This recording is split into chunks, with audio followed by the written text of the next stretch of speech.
Hello and welcome to the Oakland County Megacast in the studios of Civic Center TV and 89.3 Lakes FM, our flagship TV and radio stations.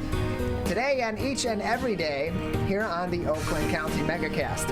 In addition, today, as always, we're on 88.1 WBFH, The Biff, and Birmingham Area Municipal Access. Birmingham Area Municipal Access, as well as Civic Center TV on Comcast Channel 15 and AT&T Channel 99. In addition, today on Facebook, via Facebook Live, we are joined by the West Bloomfield School District, as you can see on our screen if you're watching us on TV, facebook.com/West Bloomfield Schools.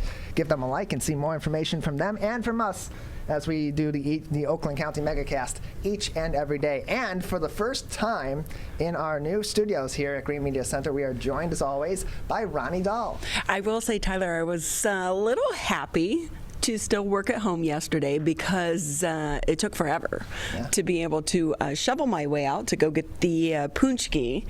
But today wasn't a lot better. The roads were clear, but do you know what my car said?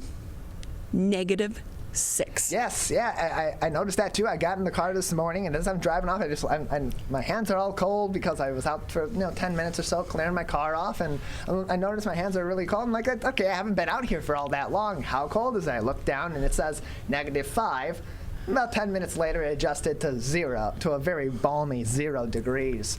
But yeah, very cold out there today for sure. It was crazy. I'm lucky because I have a heated steering wheel and heated seats, and I will say, on this car, I have a Buick. I even forget which kind it is, but you turn it on, and there's only one setting for the steering wheel, and it gets super, super warm and hot sometimes as well. My previous car, I had a Land Rover, and you could actually turn it high, low, medium. This one you can't, but I will say, even today, my steering wheel struggled to get warm enough on the 5 mile. I don't even think it's 5 miles for me to get here. Yeah, very cold day out there. Give yourself, if you're able to warm your car up in advance, definitely warm your car up in advance and give yourself enough time to get yourself bundled up and warm before you go out into the greater West Bloomfield area and on your merry way today. But yes, and if you're going to be warming up your car, stay with your car or have a remote start. Yes. I don't know how many times I did the stories. People were warming up their cars, ran back inside, and then someone saw the opportunity and came by and stole their car. It actually happens quite often.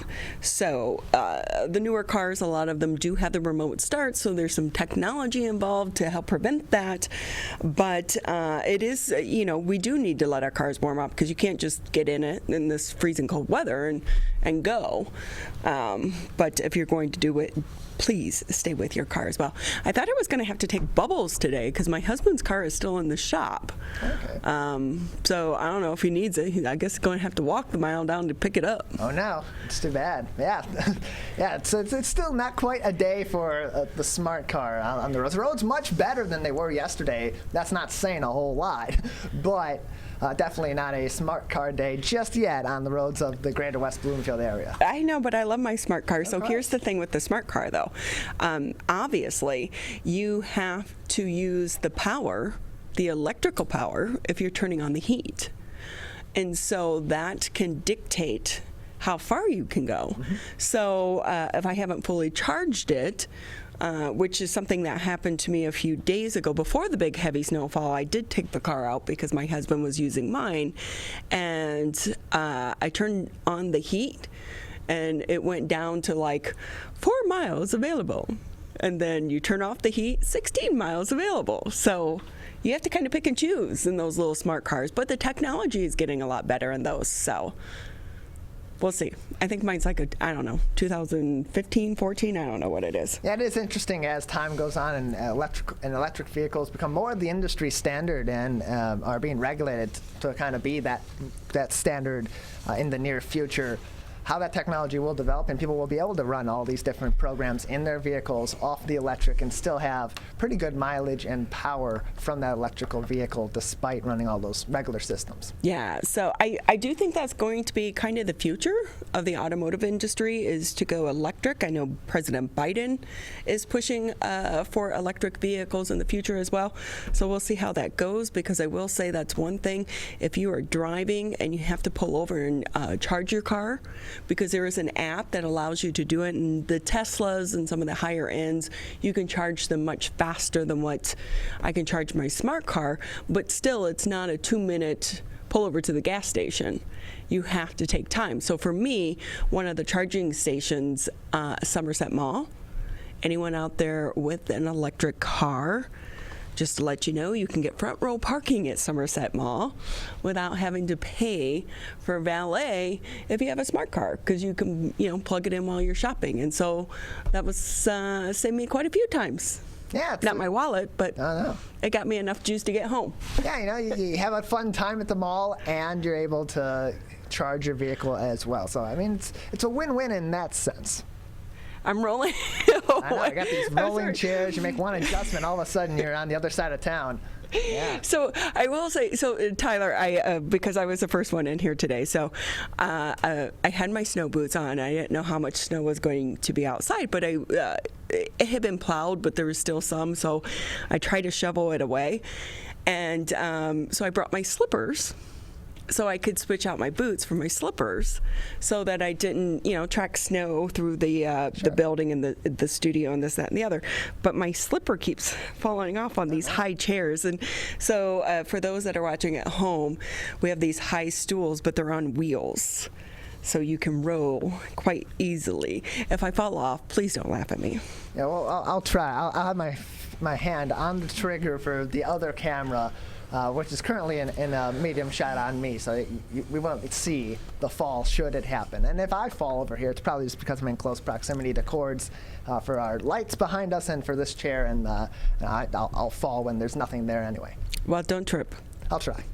Hey, with that, why don't we quit rambling and jump into the day's headlines? This is the first time I worked with Tyler since... I know, it's been a while. I think, December?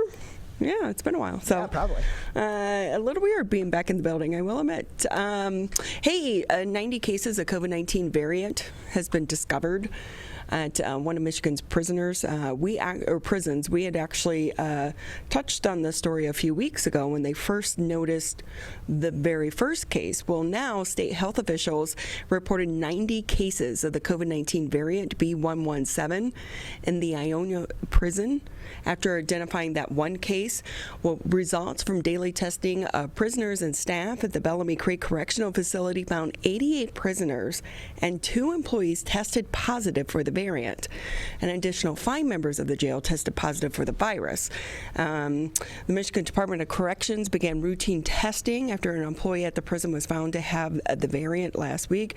Of course, as we've been reporting, the variant is believed to be more contagious than the virus that causes COVID-19. According to the Michigan Department of Corrections, there are 930 active COVID-19 cases. More than 22,500 prisoners are considered recovered, and there have been 138 prisoners and 4 staff members that have died due to the virus throughout this pandemic. But that just goes to show you how quickly the variant can spread. Yeah, the variant is severely more contagious than the COVID-19 that we're used to, Ronnie, and our audience, and that's why all these precautions are being more ramped up a little bit, and why we're hearing things from people like Dr. Anthony Fauci suggesting some double masking, is because these are so much more contagious, and you want to have that extra protection. And the medical community is still trying to figure out which of these vaccines are susceptible to not protecting from certain variants, and that's stuff that's still very early on in the testing. It's still something that they're figuring out for certain vaccines versus the other. It's definitely a factor as well in these new vaccines that are currently still in testing and development, and maybe a factor in whether or not they get that rapid approval, because these variants are now such a big concern. Exactly. And hey, the governor is urging President Biden to coordinate federal vaccination distribution with the state. Governor Gretchen Whitmer and other governors across the country urged President Joe Biden to give states more data on where allocations of the COVID-19 vaccine are going, especially in light of new federal programs that work directly with pharmacy chains.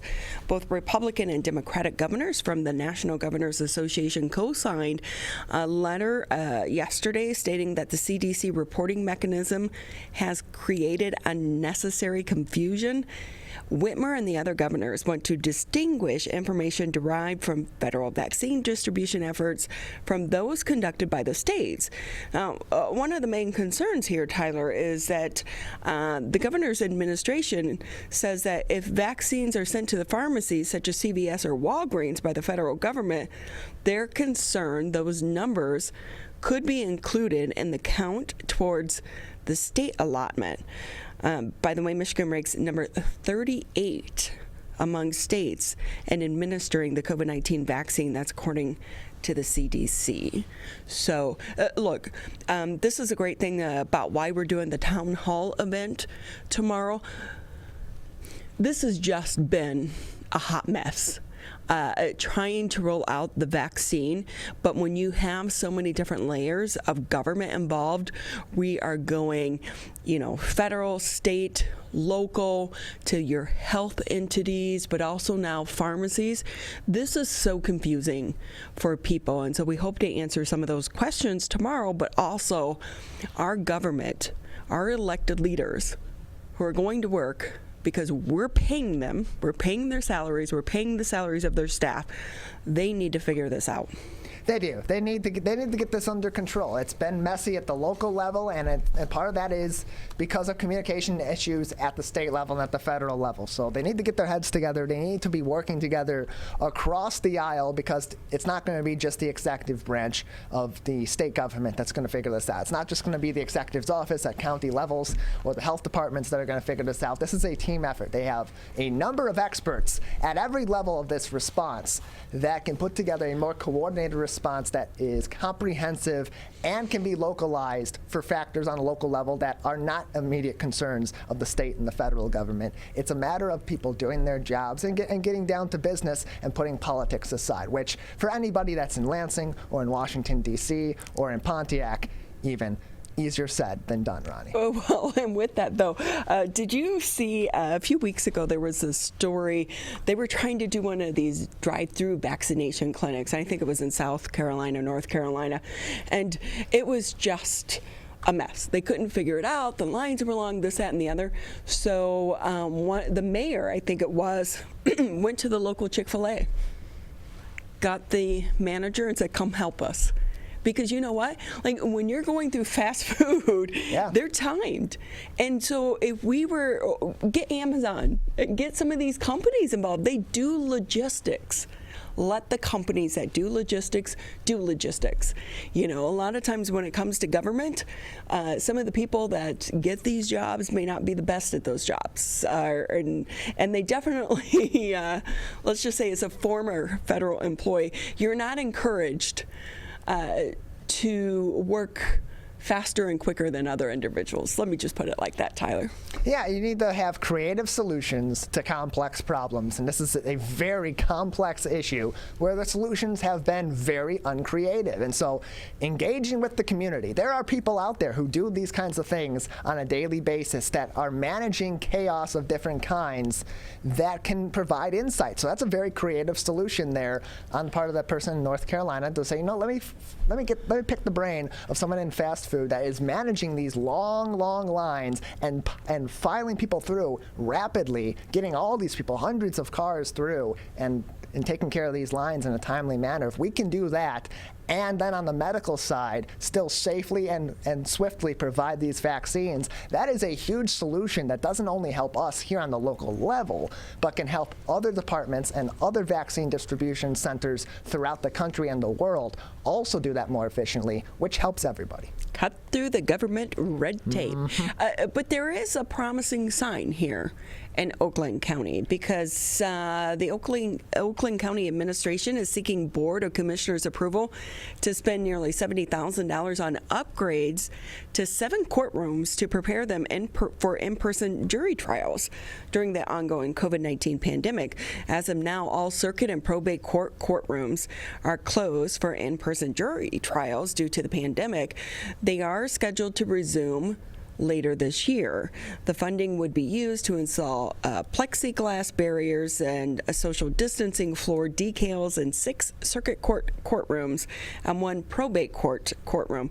The project would also involve reducing seating and moving tables to further promote social distancing and in coordinates with state and federal workplace safety guidelines. So that is one sign we are moving in the right direction, Tyler. Yeah, this has been something that people in the courts and people in the legal community all throughout our local state and beyond government have been looking to have happen for a while. It's a lot easier to manage a trial when you're in person than over virtual. We've talked to lawyers, we've talked to judges that are on the front lines of this and have had to deal with virtual courtrooms throughout this pandemic. And some proceedings simply can't be done virtual because they are too sensitive of matters, or they have to require some in-person capabilities. And so having this allowance for some courtrooms to return to in-person trial is going to help move some of these cases that may have been delayed slightly or severely during this pandemic to continue to move on. What's so hard about this for a lot of the entities as well, it's based on the numbers. So we, right now, our numbers are pretty good here in the state of Michigan. Yeah. I think we've been below 1,000 new cases a day. The deaths are pretty low. And one death is one death too many, we should point out. But we are seeing such a huge decline compared to where we were this past fall. So that is a good sign. But of course, like, you're trying to make these decisions without a crystal ball, but the best thing is to be prepared. So with that, that's the latest headlines. And of course, you can always find the headlines on civiccentertv.com. Just go click on the coronavirus tab. And then from there, you'll see the daily headlines. We post them each and every morning before we come in to work. But on top of that, too, if you go to the top of the page, that's where you will also find direct links to some valuable resources, the CDC, the state of Michigan, as well as Oakland County and our local municipalities as well. So with that, though, hey, Tyler, before we move on, I know our next guest is waiting, but I will say, did you see the headline where some of the school districts are getting a little bit of flack because their students are already virtually learning and their teachers are virtual still, but yet they called a virtual snow day? Yeah, I've seen those headlines. It's something that I think is interesting. It's going to be up for debate. It's going to be very hotly debated by students especially, but maybe by some families and staff as well. One of our good friends of the show, Ken Gutman, the superintendent of Walled Lake Schools, tweeted out before yesterday, on Monday evening, just FYI, something along the lines of, just FYI, tomorrow would have been a snow day. And so that kind of trolling from administrations is certainly going to get some feedback, some passionate feedback from students. But this is one of those questions that we now have from this pandemic of what can we do about these days off, such as snow days? Is virtual a viable option going forward? The big question is going to be, much like it's been throughout this pandemic, is the access to technology and the internet on those days after this pandemic, where it's being provided by the school districts daily because of absolute necessity. Are those resources going to be provided for the event of inclement weather and snow days in the future that would then allow for these days to be to not be snow days and be virtual learning days instead? Because otherwise, you're putting a significant number of students at risk of not being able to learn at the same level as others because of a lack of access to technology. Well, and that's been an issue throughout this entire pandemic. But when you're looking at some of the superintendents, they will tell you it was always extremely stressful for them to have to determine whether or not to call a snow day.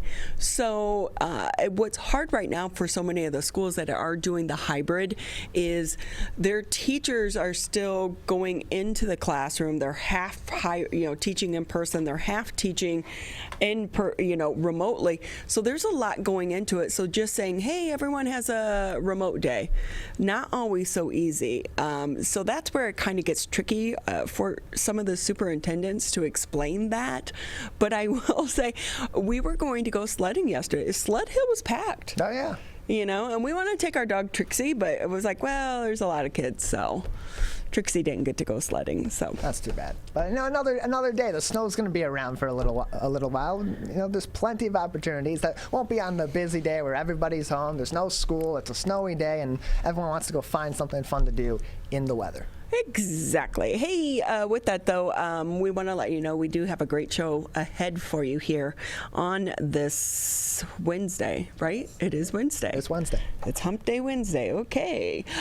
We will be, shortly after the break, we will be speaking with the physical education and health teacher and the varsity basketball coach over at West Bloomfield High School.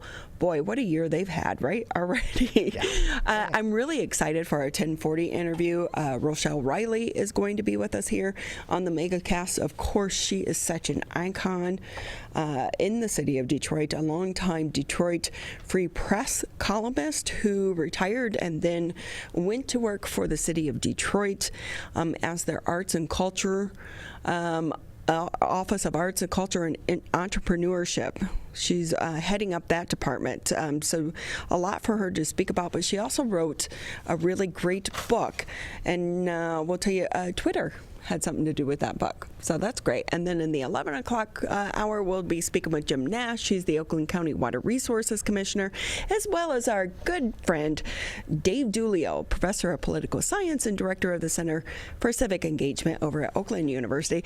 I always learn something when I speak to him. Sometimes I'm like, I wish I could go back to college and take one of his classes. Yeah, I always learn something too. It's an interesting interview. It's a passionate interview that gets us more in-depth information and makes you think about these issues too. So much of the information we have out there is I'm on one side versus the other, and whenever we speak to him, we don't get a political opinion. We get the facts, we get the straight information, we get something from both angles, from all angles in every story, and then there's an opportunity to think about it yourself and consider your point of view as well as the other points of view that are there as well. So all of that is coming just after the break. Michigan, we still need to stay careful because we don't want to go backwards, back to where we started. So keep standing 6 feet apart, keep wearing a mask in public, and if you have symptoms, talk to a healthcare provider about getting tested. To move forward, let's all do our part. So stay careful. Michigan.gov/coronavirus. Hi, I'm Dr. Faust, the Medical Director for the Oakland County Health Division. The most important thing you can do to prevent the spread of illness is to wash your hands thoroughly and often. Follow these 6 easy steps every time you wash your hands. Step 1, turn on the sink and wet your hands with warm water. Step 2, apply soap to your hands and lather between your fingers, under your nails, and the front and back of your hands and wrists. Step 3, wash your hands by scrubbing them together for at least 20 seconds. Step 4, rinse your hands with warm, clean water. And step 5, dry your hands with a clean cloth towel, a paper towel, or hot air blow dryer. If you're using a cloth towel, make sure to change it often. For handheld faucets, turn off the water using a paper towel instead of your bare hand. Step 6, if you're using a paper towel, throw it away. Practice healthy habits like washing your hands after coughing or sneezing into them to keep you and others healthy. Go to oakgov.com/health or call Nurse on Call at 1-800-848-5533 to learn more. Michigan, the coronavirus pandemic has put us all to the test, and now it's time to put COVID-19 to the test. As we move forward, testing will be critical. We encourage anyone who has reason to get tested to do so, those with symptoms and those without. If you are leaving home and going back to work, get tested. If you think you may have COVID-19 or you've been exposed recently through family, friends, or coworkers, get tested. Our test locator tool can help you find the right testing site that fits your needs. Even if you're looking for easy access with no cost, no prescription, and no appointment necessary, we've got you covered. Help Michigan move forward, not backward. To find a testing site or learn more, visit michigan.gov/coronavirus test.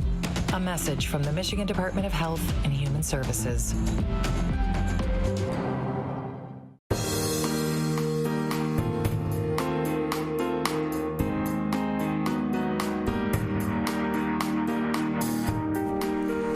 Great to have you with us here on the Oakland County Megacast. I'm Ronnie Dahl here in our newly designed, socially distanced studio.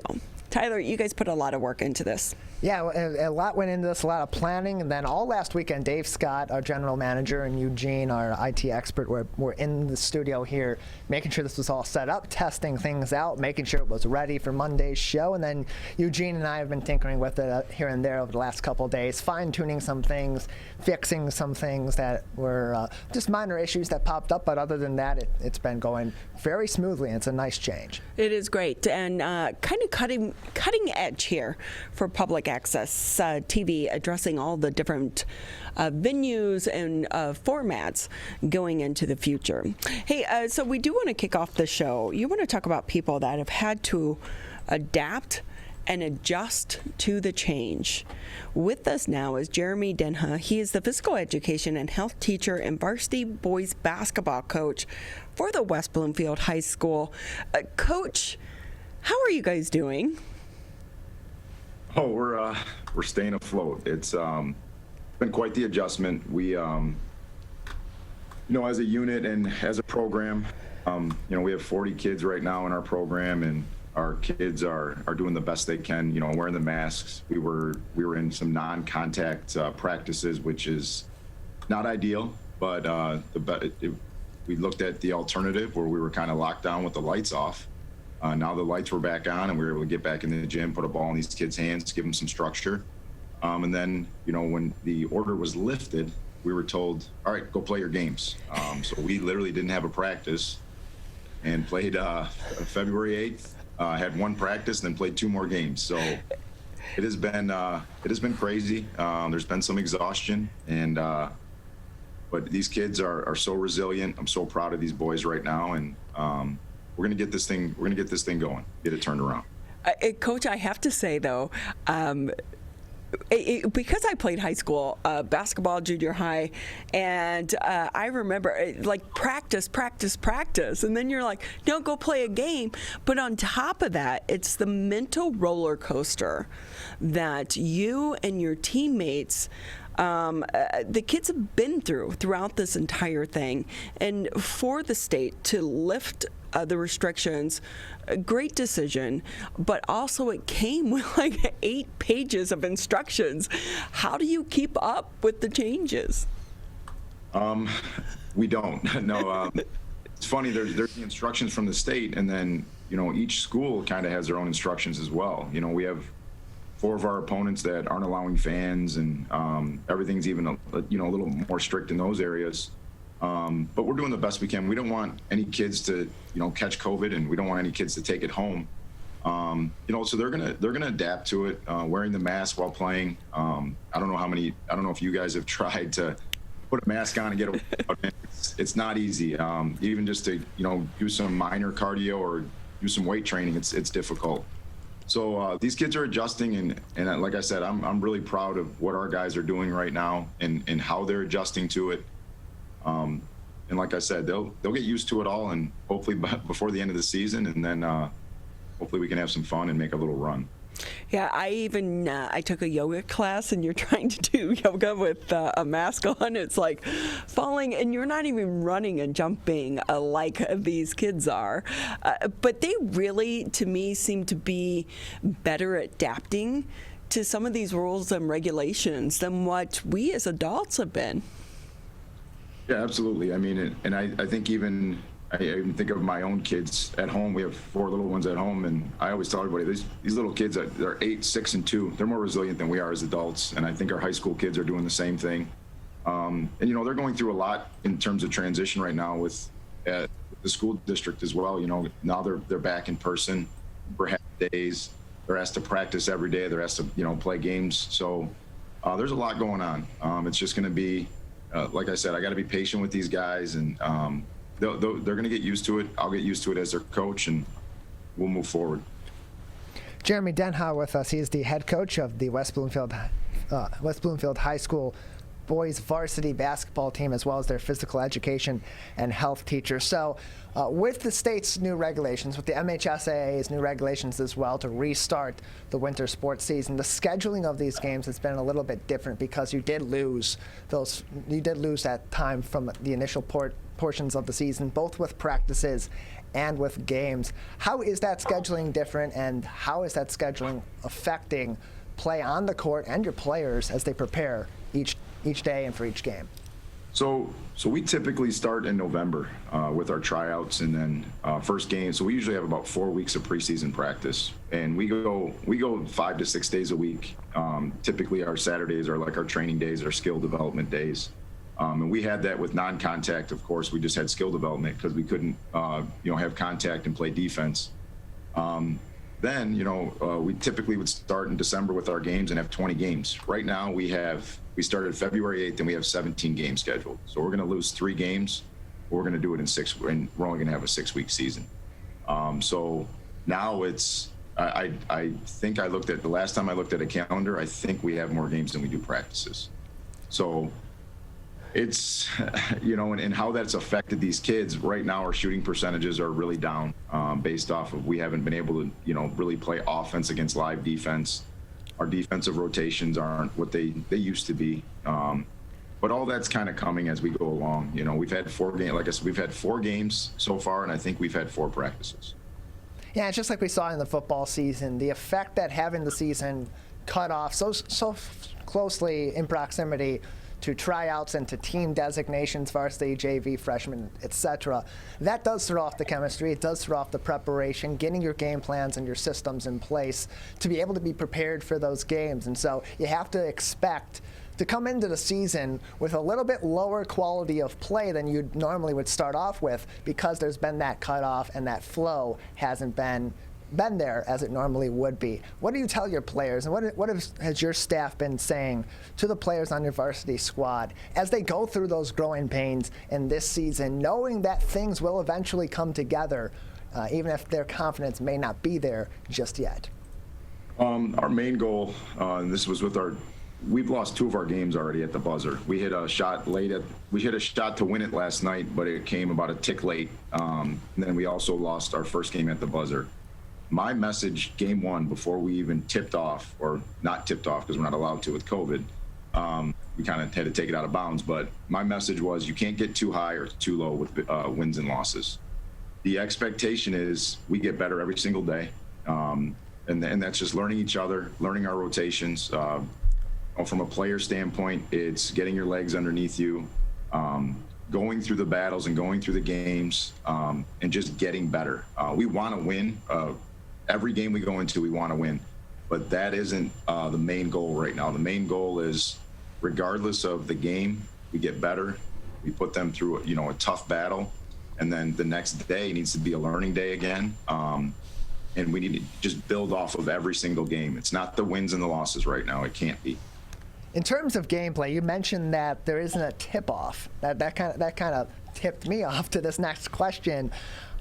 What other changes have been made to the process of playing a game of basketball? Of course, at the high school and the college level, there's the possession arrow rule, but in this case, the tip-off is one of the hallmarks of the game of basketball. It begins basketball games at every single level. That and other rules and other changes in the process of the game, what have those been in terms of keeping COVID-19 safety on the court each and every game, changing up the way basketball is played? Well, there's just a couple little changes. The start of the game with the jump ball, they just play it like it was halftime. So the away team gets the ball to start on the sideline. and then the home team gets it to start the second half. But the other thing is the officiating. Like some of the guys are using electronic whistles, which have a little delay in them at times. I think last night, the guys, one of the officials' whistles wasn't working well. So, a foul was called about 5 seconds after the fact. And us as coaches, we just have to be patient with that stuff. We've also had 2 games where the officials aren't touching the basketball. So, at a free throw line, the opposing team is tossing the ball to the kid at the free throw line. And that's a pretty big deal because it can take a kid out of rhythm. We always talk to the kids about going through your routine at the free throw line. Our kids' routines are kind of screwed up right now based off of they're not getting that, the bounce back to them. And then the other thing, if a game goes into overtime, they're going with a coin toss rather than a jump ball again. So, but it's not huge changes. But there are some things. This is just one of those things that we're going to adjust to as coaches. We're going to adjust to as players, and we'll move forward. It'll be fine. So, Coach, as you're saying that, we know that sports is about more than winning and losing. It's about life lessons. This is a season that is a different season. What life lessons do you think your students and your players are going to get out of the season? I think a big thing is when you do what you're supposed to do and follow the rules, good things happen. These kids were shut down for a long time. They were shut down, I think it was 10 months, our basketball kids, where we typically would have had, we would have had our spring workouts, summer basketball, where we kind of traveled to some, University of Michigan, Oakland, University of Detroit, where we travel around and get these kids some games. And then we missed them this year, this first semester in our conditioning class, where we get to see these kids.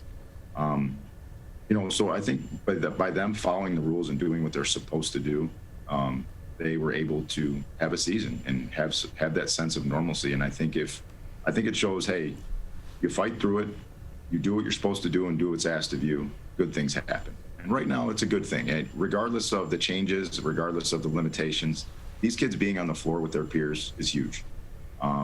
So I think it's a lesson of, all right, I'm going to follow the rules and do what I'm told to do, and it's going to pay off for me. And I think that's a huge lesson. And I think the other thing is, it's not just sports in general, but what COVID has kind of done is hopefully it's going to open up those social relationships again, where it's that in person. These kids, you can tell just the group I have right now with them just being silly with one another, just being with the guys right now.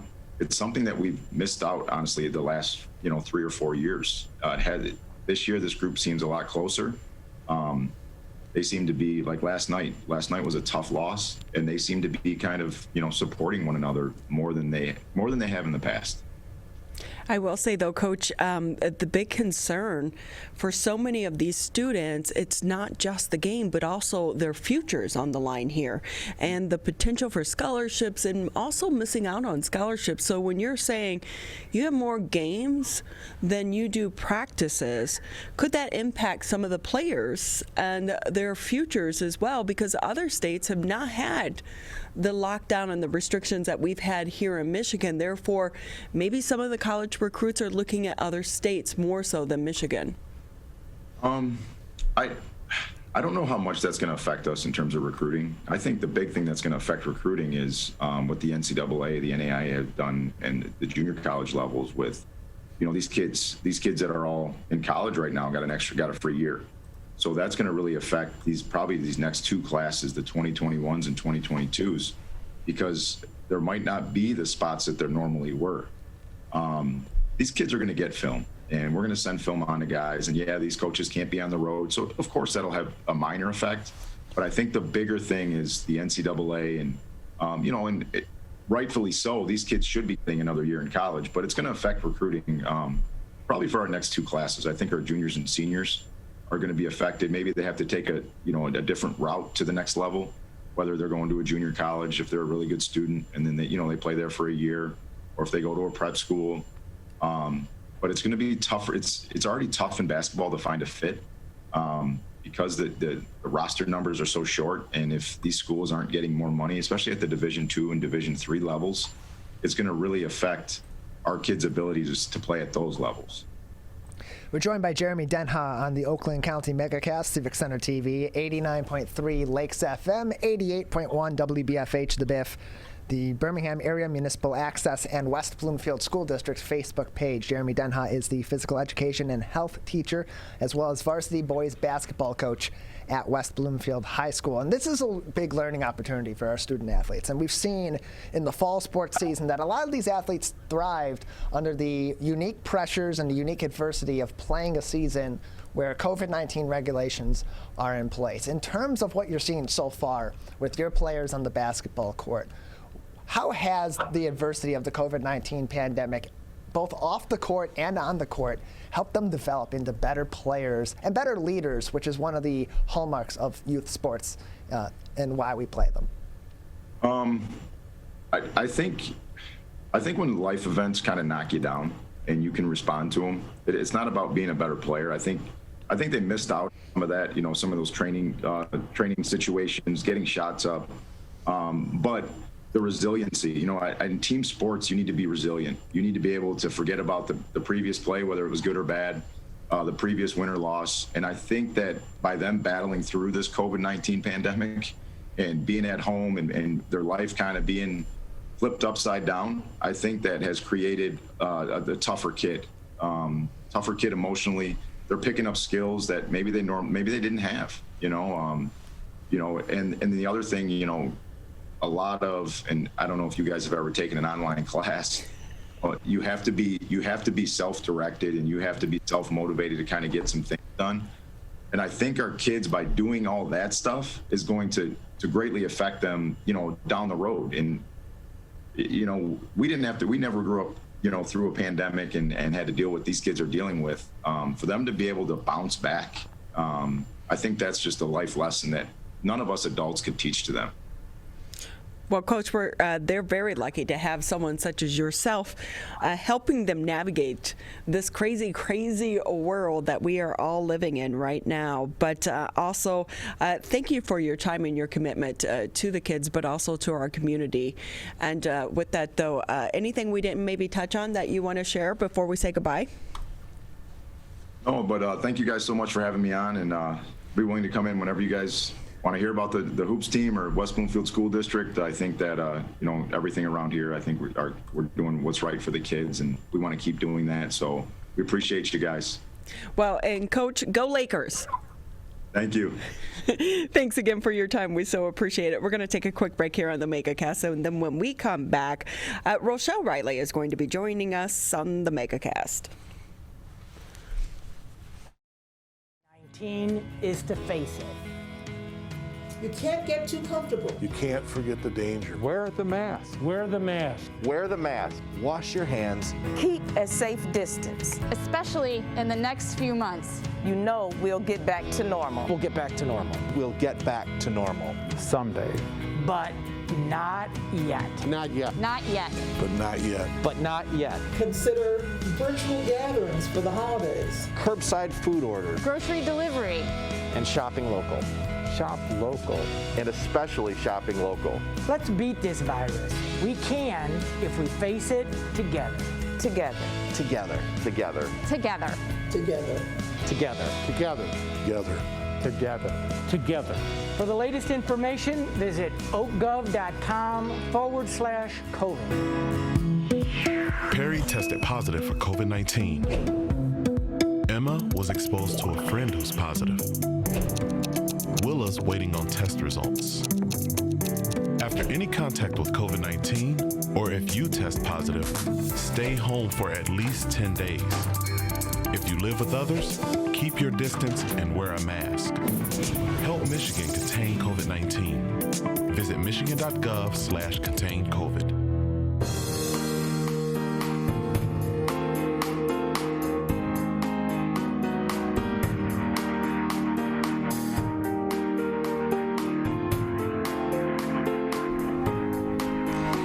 Great to have you back with us here on the Megacast. I was just Tyler, you get into a routine. We are a habit of our routines, and I've been working at home for the past, few months. Yeah. It's been a while. So I'm like, this is my first day back in the studio, and I'm out of sorts. I was like, wait, I don't have my little prompt cheat sheet.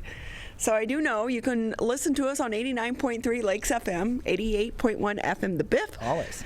You can also always catch us on Civic Center TV, channel 15 on Comcast, 99 on AT&T, and that's about all I remember because, Tyler, while I'm reading it, I'm not always paying attention because I'm doing 20 other things at once. And as you get older, your mind doesn't work the same. Yeah, no, it's tough. I agree. I agree. I can sympathize with that. You cannot. You're like 25. I just turned 26 on. I just turned 26 on Monday, and it's. Wait. Back up. I did. It was your birthday? Yeah, it was. Yeah, I'm not a huge birthday guy. I did find it funny, though, and I do appreciate the irony in this. I'm a comedy guy at heart, so I do appreciate the irony of when I got home from work, checking my mailbox, and having a mailer sent to me from the AARP on my birthday. That was something that I found humorous, albeit not intended for a 26-year-old. At 26. Well, Tyler, happy belated birthday. You. I didn't know that. Or I would have had balloons here for you with a cupcake or something of that nature. But at any rate, there are many places that you are able to find us, including we are live streaming today's edition of the Megacast in the West Bloomfield School District, so we want to say thank you to them. And then, of course, as always, after the show, we do rerun the show quite often on the cable outlets, but also you can catch the full Megacast as well as individual interviews on civiccentertv.com. With that, I'm really excited to bring in our next guest, Tyler. So, sometimes you work in an industry and you have people that you admire and you look up to. So we had Charlie LaDuff on a few weeks ago. I used to work with Charlie, but I knew him. He's still kind of someone I look up to. He's very passionate, and he's also an incredible writer. But the next guest, I've never actually had the opportunity to meet her in person, but I've long admired her. Rochelle Riley with us here on the Megacast. Thank you for being with us. Thank you so much, and happy birthday to Tyler. I have shoes older than right. Thank you. With that, though, you were a long-time journalist. You were with the Free Press for more than 20 years, and oh my goodness, it seems like it was yesterday that you left. You said goodbye to your career. You're now working with the city of Detroit. So before we jump into your book, because I definitely want to talk about your book, talk about the transition and how things are going as a city employee. Well, I feel like I went from one public service job to another. As a journalist, I was someone who kept my eye on city government, and now I'm working for city government. So there would be some people who would say that I went to the dark side, but my side isn't dark because the only job I ever would have taken was this one as Director of Arts and Culture. Back in I guess it was, the spring of 2019, we were having really tough times at the paper, and there were about to be layoffs. And I had been thinking about leaving because I said, if I don't, I'll be here another 20 years doing this, which would have been great, but if I want to do something else, I better do it. So I asked the editor, if I leave, will that help with the layoff problem? So between a couple of other folks deciding it was time and me leaving, they didn't have to have any layoffs, and I got a new career. My heart breaks for what's happening in the news industry, even more so with the newspaper side of things, because newspaper journalists, you really are the backbone of our community, and your words are so important, and to see what is happening. But we all have to adapt and we all have to change, and you've done that with the city of Detroit, but you also did it, and then shortly afterwards, we go into a pandemic. Focus is not so much on arts and culture, at least in the beginning. My job is to make sure that there are dual focuses, because as we deal with just the worst thing that has happened for our country, I mean, as a whole, since, the just past the century Spanish flu, we have to really focus on how we're getting through this, how we're getting to the other side. We're doing it through changing our health. We're doing it through making sure we do the things to stay safe. and we're doing with art and music and poetry and all those things that we love, that we're stuck at home. So what else are we doing? We're watching television, we're reading. I want people to really know that if you love these things now, you want them around when the pandemic is over. Even more so, you know what? I miss live concerts. As soon as the opportunity is there, I will say I've been a little bit hesitant about getting the vaccine, but if a vaccine's required to go to a live concert, I'm going to get it. I miss live music. Well, I would show you my Band-Aid, but I'd have to take off the sweater the wrong way. I got my vaccine on Monday, and I did it for two reasons. One is because it will make me safer, and two, it'll make the people around me safer, because as an essential worker, I'm out and I'm doing things and I'm keeping that job going. But I'll tell you what I miss: movies. I'm somebody who went to the movie theater every Friday for the opening of whatever was happening. That's just how big a film buff I am. I've not been in a movie theater in 1 year, starting this Friday. And I'm like, that's just unheard of for me. I almost didn't take the job in Detroit because when I first arrived almost 20 years ago, well, 20 years ago now, there was no movie theater within the city limits. And I said, well, I'm not coming here. But I'm here. There are theaters in Detroit. There are theaters everywhere else. And I haven't set foot in one of them. Oh, it is heartbreaking. And what's hard, too, is the movies aren't there yet. You know, we're still waiting on the release from Hollywood, and until New York and California releases their restrictions, they're not going to release those big blockbusters. So, you know, it's kind of easy to binge it on Netflix. But with that, can we talk, because Detroit was on, I felt like, an upswing of momentum with not only the restaurant scene, but what came with that was all the talk about the culture and the beauty within the city that we all know has been there forever, but people are now seeing Detroit in a different light. Has that taken a pause during the pandemic? Absolutely not. We are on an upswing that is not going to stop. But I'll tell you, in addition to the things that are already still happening, because construction is still going on under guidelines, people are still moving to the city, but we are now literally becoming a national model for how we're handling the COVID pandemic. I have friends, quite frankly, in Oakland County who call me every day saying, okay, can you get me a vaccine? Can you take me to get a shot? Where if you live in Detroit, I was in and out in 30 minutes. I love how we handled the testing, opening up the state fairgrounds so that we wound up eventually providing tests for people outside of Detroit. I think that we are at a point now where people are going to have to stop focusing on the past Detroit and look at the current Detroit, and what I hope, particularly through the arts, will be the future Detroit. There is nothing that's happening anywhere in the country that's not happening here. And we have amazing talent, not just in Detroit, but in Southeast Michigan and in Michigan. And by God, I'm going to be the biggest cheerleader for it you've ever seen. That's so awesome. Rochelle Riley with us here on the Megacast. She's the Director, Arts and Culture for the Office of Arts and Culture and Entrepreneurship for the City of Detroit. But you're also an author. That must feel pretty good. You recently wrote a new book, That They Lived. Tell us about the book before we get into trying to do a book tour during a pandemic. Well, I can tell you, in 2017, there were these amazing photographs that showed up every day of Black History Month of these beautiful, beautiful African-American women who have changed the world, accompanied by a photo of a little girl who not only dressed like them, but embodied their spirit. I mean, every single day I looked and I was like blown away, and I thought, oh my God, this is stunning. Let me just show you real quick. Wasn't it, the costumes were incredible. To the detail. I mean, buttons, bows, makeup. So it was great, but I was working on my book, The Burden, and I said, oh, that was really great. That was fun. Let me get back to work.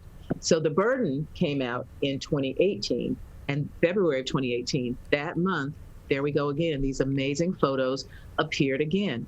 Prominent, important Black women who had done amazing things, and this little girl literally embodying them. And I said, oh my God, I have to find out what this is about. So I tracked down Christy Smith Jones, who lives outside of Seattle in a little town called Kent. And I said, I love what you're doing. Why are you doing this? And she said, my daughter came home, she was 5, and talked all about Martin Luther King and what she learned about him. And she was so excited, and she got really into it. And I said, I've got to keep this going. I've got to make sure she remains excited about learning history. So Becoming These Women helps to do that. And I said, well, I would love to provide, the 1,000 words that should go with these pictures. I'd like to do some, biographical essays to tell their stories, because people need to know their stories. And she said, oh God, we couldn't do that. These are just my pictures. And I said, no. We really could. I had to fly to Seattle, get a car and drive to Kent and take her family to lunch and convince her to do it. But she let me do it. And that's how That They Lived came about. And it is literally a passion project for us, because we want every child of every color in the world to know that every important person was once a child. And to see it through the eyes of a child as well, it allows us to relive their lives with the innocence of a kid. It's for children 9 to 90, because if you miss that point in your childhood where you might have taken a different journey, it's never too late to turn around and try something new. I'm living proof that you can do something different. In spite of my having the dream career, the career I'd wanted since I was 8 years old, I'm a writer by trade, warrior by necessity, and I've been that 8. But to have this different career, but also still continue to write, I could not breathe without writing. So this gives me the opportunity to do both. So with that, I will say, my sister-in-law, she had written a book about my father-in-law, and he was the first and only African-American FBI agent killed in the line of duty. Woody Woodruff is my husband. It was their father, Edwin Woodruff. But just as she launched the book, the pandemic happened, and you're going on a book tour, and everything gets shut down, and that is where you go to really spread the word. Yes, there's social media, and yes, we have technology today, but it also put a stop to some of those events, and you're trying to do Zoom, but it's not the same. So how are you going to address that and trying to share this book? Well, I can tell you, initially, I thought I might be devastated, because I'm a people person. I love meeting people. When I did The Burden, I did 80 conversations around the country talking about the burden that this country needs to put down if we want to move forward on race relations. But this actually has turned out to be not so bad, because you can do 2 of these a day, every day, all the time. I'm meeting more people. I don't get to shake their hands or hug them, because I'm a hugger, but I do get to meet all of these folks, which means I'll be doing these until we can actually do them in person. And I'm willing to go back to any place that wants me to come back in person. So it's working, but it's not the same. So Rochelle, do you have kids? I have one daughter who went to West Bloomfield High School. Go Lakers! What was it like to share this book with her? Well, let me tell you, the more important thing for me was my grandson, because if you look at the cover, you'll see that this was her daughter, Lola, who was in the initial photographs. And when she said she didn't want to do the book, and I convinced her to do the book, I said, we could do an encyclopedia. We could, famous sports stars, famous business people, famous scientists, and she said, oh, no, we're not doing any of that. I'm only going to do the one book. And I thought, well, wait a minute, but, we've got boys and we've got like these important men. And she said, I'm only going to do the one book. I said, well, then we got to include men. We got to have women and men. And she said, well, I'll do that, but we have to find a boy. I said, I've got a boy. So I flew to Dallas, I got my grandson, and we flew to Seattle. And what she had done with Lola over this long period of time, she managed to do with him and capture these amazing moments over a 4-day weekend. And we do like a half-an-hour photo shoot, and then 15 minutes of Fortnite and cupcakes, and then another half-an-hour photo shoot. And we were able to capture that. When the book was finally a galley, I didn't want to send the whole thing so he'd be overwhelmed. I sent I sent 3 chapters, 3 essays, and one of them, of course, was Muhammad Ali. And so I asked his mom, I said, okay, did he open it? She said, yeah. I said, is he reading it? She said, yeah. I said, is he like really reading it? She said, yeah. And I said, okay, let me talk to him. I said, what do you think? He said, Avi, which is what I'm called because there's no such thing as the G word in my life. Avi, it's great. Okay, that made my day. No other kid in America, no other kid in the world said that he liked it and read every word of the 3 essays that I sent. So it got the Caleb seal of approval. That's awesome. Made your heart smile and his as well. But really, this is for the generations, because when we can see history through the eyes of a child, but also remember where we came from. And while we've made great strides as a society, some days it feels like we have not hardly moved at all, and we still have so much further to go with that. And I will say, if we can kind of go back to your role there at the City of Detroit, one of the most touching events that I know that you helped put on was the COVID-19 memorial. What was that like for you? Well, Mayor Duggan, who has regular meetings with constituents, wound up having to go to Zoom. So he was having Zoom calls, that he does every week with just residents. And this woman back in April of 2020 said, I didn't have a funeral for my mom. We have to do something. You need to do something to honor all of these folks who are just dying. And that April, by that time, I had lost 8 friends. And so he turned to me and said, we have to do a memorial. And that was it. That was all he said. So the first thing I did was try to figure out, how can we have a memorial that people can't come to? And then I thought, how can we have a memorial that means something? I mean, it can't be just an announcement or speeches. And so right about that time, and I don't remember the timeline, they announced that there wasn't going to be a dream cruise. And I went, oh, we can do it with cars. And then I said, well, nobody's just going to drive around and say, okay, let me drive around. And I said, well, they need to have something to look at. So there was this progression of thoughts that I had with Gretchen Whitmer in my head saying, social distance masking, you cannot gather. So I came up with 15 funeral processions going around Belle Isle. And the reason it was funeral processions, I said, well, let's just let people drive around. And his then chief of staff said, you're not going to get people to stay in the cars. They're going to want to get out and touch these, because they're billboards. They're 4x4 foot signs of their loved one. They're going to want to get out and touch it. They're going to put flowers up. I said, okay, I got to keep them in the car. So I called funeral home directors, and I knew 6 of them, and I called, 5 others that I didn't know. But when I told them what I was doing, they all agreed literally to be there. And so you will not get out of a car during a funeral procession. It's just not done. So we actually had homegoings that these families could not have. There were 15 funeral processions past 907 billboards going around the island. And I want to thank WRCJ Radio, because they provided the soundtrack with classical and gospel music. So we had everyone turn their radios to the same station, because we couldn't have bands or singers, or would have loved to have the symphony out there. And so they drove around to this soundtrack, past those photos. And then we kept them out for 2 more days so they could go back. And people had barbecues, they had prayer sessions. They just these gatherings around these photos. And when it was over, we gifted the photos, these billboards, to the families. And one of the most touching things was one of our neighborhood district managers was driving down a street and saw the photo that covered an entire window in someone's house. So when you drove by, you could see that face. And that was just really moving for me. So it was a way to bring some closure to families who didn't have a chance to. And it was the largest public art the city has ever done. So I was really, really thrilled, and have to thank those folks who were out there with me, pounding signs and making sure they didn't go into the river on the day. We almost had one of those days where it's like, get the signs, don't let the signs blow away. It just worked. It worked. So thank you. Well, I could say the city of Detroit, they were so lucky and so blessed to have you in this position. And I know that all of us as your readers, we miss you in your old role, but I know that you are doing so much for the city of Detroit and keeping the spirit of the city alive, but also attracting people to the city to let them know what the city is about. One of my most heartbreaking things about Detroit was sometimes I felt the people in the neighborhoods got lost in the conversation, and they are the ones that are the true heart and the true spirit of that city.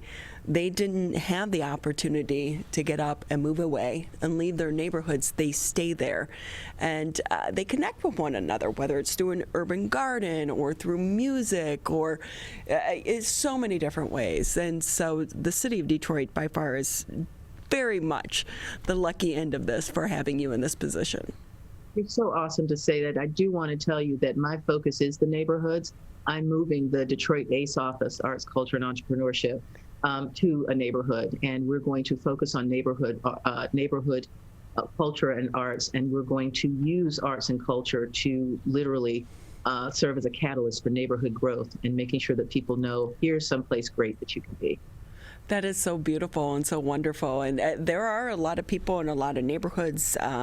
There is a housing division that's on the east side over by where they're building the new Perfecting Church. And I know that as part of their neighborhood, they also built an arts center. And if we could get more of that in the city of Detroit, we need to let everyone know that they have beauty and they have value, and they can do that by using the arts, because, you know, we can all afford a little bit of paint or even a stick in the dirt. It's going to happen. You're going to see a lot of that coming, art centers, art houses, but the most important thing is hearing from residents about what they think is important for their neighborhoods and what they want. And what they want is what I hope to give them. That's so awesome. You're listening to 89.3 WBLD, and what's the other call letters, Tyler? It's 89.3 WBLD Orchard Lake and 88.1 WBFH Bloomfield Hills. Exactly. See, I need my cheat sheet. Hey, Rochelle, I know that we're running a little bit long with your time, but we so appreciate it, and it's been such a pleasure to actually speak with you. Any plans to write a book about your life? Well, first, let me tell you, if you want to know about what's going on with Detroit, go to DetroitArtsAndCulture.com. If you want to know about me and what I'm doing, go to RochelleRiley.com. You can follow me on Twitter if you're strong and can bear it. And I'm working on a novel now that I've been working on for 12 years since I was a fellow at the University of Michigan, so it's coming. Well, we so appreciate your time. Thank you again for being with us, and good luck on the book. I look forward to going on and trying to sit in on one of your Zoom book events, because it's like you said, you can really be anywhere and do it, right? It's been awesome. I was in Colorado Springs last week, and the schedule is on RochelleRiley.com. Thank you. But you need to maybe go to Florida right now, right? I want to be a person, so... Exactly. Yeah, the -6 in our cars today. Yeah, nah. One day. But again, thank you so much for your time. We're going to take a quick break here on the Megacast, and when we come back, we'll be checking in with Jim Nash over at the Oakland County Water Resources Commission. They have a lot of good news to share with us here on the Megacast. COVID-19 has caused many families to fall behind on finances and on groceries, but you're not alone. You shouldn't have to worry about putting food on the table. My Bridges offers access to quality food and income assistance to help families across the state get the food support they need. It's easy to apply and easy to start shopping. Apply for services at michigan.gov/MIBridges. A message from the Michigan Department of Health and Human Services. Michigan, we're calling on you to save lives. Don't ignore it. Don't let it go to voicemail. It's urgent. In fact, it's critical. Because if you've been in close contact with someone who tests positive for COVID-19, you may have been exposed to the virus. And you could get a call from My COVID Help or your local health department. So please answer the call to learn how to protect yourself, your family, and friends. We're calling on you to stop the spread of COVID-19. To make it safe to reopen businesses and help Michigan move forward. So if you get a call from My COVID Help or your local health department, you may have been exposed to someone with COVID-19. To protect us all, answer the call. Learn more at michigan.gov/containcovid. A message from the Michigan Department of Health and Human Services.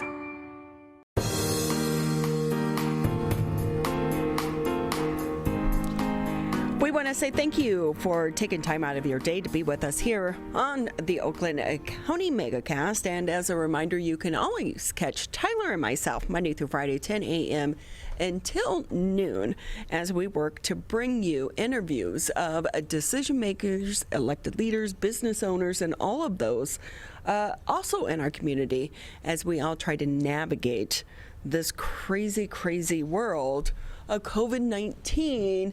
We are 11 months into this, Tyler. I know that you guys started the show, the end of last March? Yeah, it was mid-March. It was about a couple weeks after we did our State of the Communities last week. It was right near the end of that month where we did our first couple of shows and our first full week after that, and we've been doing it ever since. As Tyler says, we've been doing it ever since. Absolutely. They thought it was just going to be a couple weeks, which we all did. We did. Right? We all thought way back in the beginning this was going to be 2 weeks and then maybe a couple months. And now we are 11 months into this, and the focus is really going to be shifting, I believe, in 2021 as we try to get past this pandemic, Tyler, and a lot of that's going to have to do with the vaccine. But with that, there is a lot of confusion surrounding the vaccine, and that's why we are doing the show tomorrow. Yes. Yeah, tomorrow morning, 9 a.m. until 9:45, we'll be doing a special COVID-19 vaccine town hall. We will be joined by experts from our friends over at Henry Ford West Bloomfield Hospital, who will be able to answer some questions on COVID-19 as it stands right now, the variant, the vaccine, how it's been tested, how safe it may how safe each vaccine may be, how the vaccines even translate to dealing with the variants and learning about the variants, all tomorrow morning, 9 a.m., 9:45, right here on Civic Center TV. It will also be on WBTV, the West Bloomfield School District channel. That's 19 and 99, Comcast and AT&T. We'll also be on Facebook pages, including our Facebook page on Civic Center TV, West Bloomfield Parks, the Chamber of Commerce, and other community assets as well. Well, excuse me, while COVID-19 continues to impact all of our daily lives, it doesn't stop the work that still needs to be done. And with us now, Jim Nash. He's the Oakland County Water Resources Commissioner. Always great to have you with us.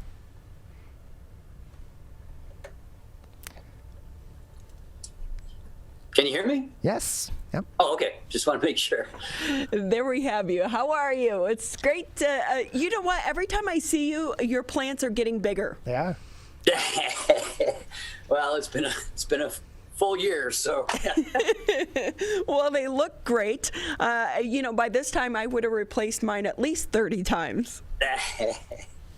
Some of these are very old plants. Oh, you know what, though? I always enjoy our conversations. I know we've had you on a few times before, but here we are, 2021. Any New Year's resolutions for the Oakland County Water Resources Commission? Well, we're working on affordability. The big issue that's really facing a lot of communities is affordability of water. And so we're working with local communities to try to develop better plans to make it affordable, make it less likely to do water shutoffs. I mean, we're not doing them now because of the virus, and we're going to continue that as long as we need to. But we need to find ways to make these systems work the way they need to, but not hit folks too hard who have a hard time affording the water. So it's a balance we're always trying to make. I'm glad that you brought that up, because it does seem as if we had that conversation a lot within the city of Detroit, but we never really discussed that much out in the suburbs. How much of an issue is it? Because it does seem as if our water and sewage bill is going up. Well, the way the systems are set up in Michigan, every community is responsible, the ratepayers, for whatever work has to be done, whether it's stormwater work or water or sewer. So in some communities, there's not really a huge issue with affordability, although every community has folks who have low income, so they have issues with affording water. But there's also communities that have significant issues with unaffordability. Pontiac is one of them. We have significant percent of the population. Royal Oak Township's another one. Over half that community has issues with paying water. Both those cities have extremely old infrastructure that is in the process of being replaced, but that costs money too. So all the things we try to do are bring efficiencies to the system, but make sure that everything is running right and all our old infrastructure is replaced before it has problems where it causes damage. Yeah, that's great. I will say I've done the story so many times in the city of Detroit about the illegal hookups. I know that sometimes you can get the tools online pretty easily. In those cases, there were people that would kind of follow behind the shutoff crews and turn it back on illegally. And then, of course, the families at the end, they were the ones that were really the victims, because that bill follows them. So with that, are there any systems in place or programs in place, Jim, to help some of these families that right now, especially because of the pandemic, are struggling financially? No, absolutely. I understand. The big issue is how we can help people afford this water.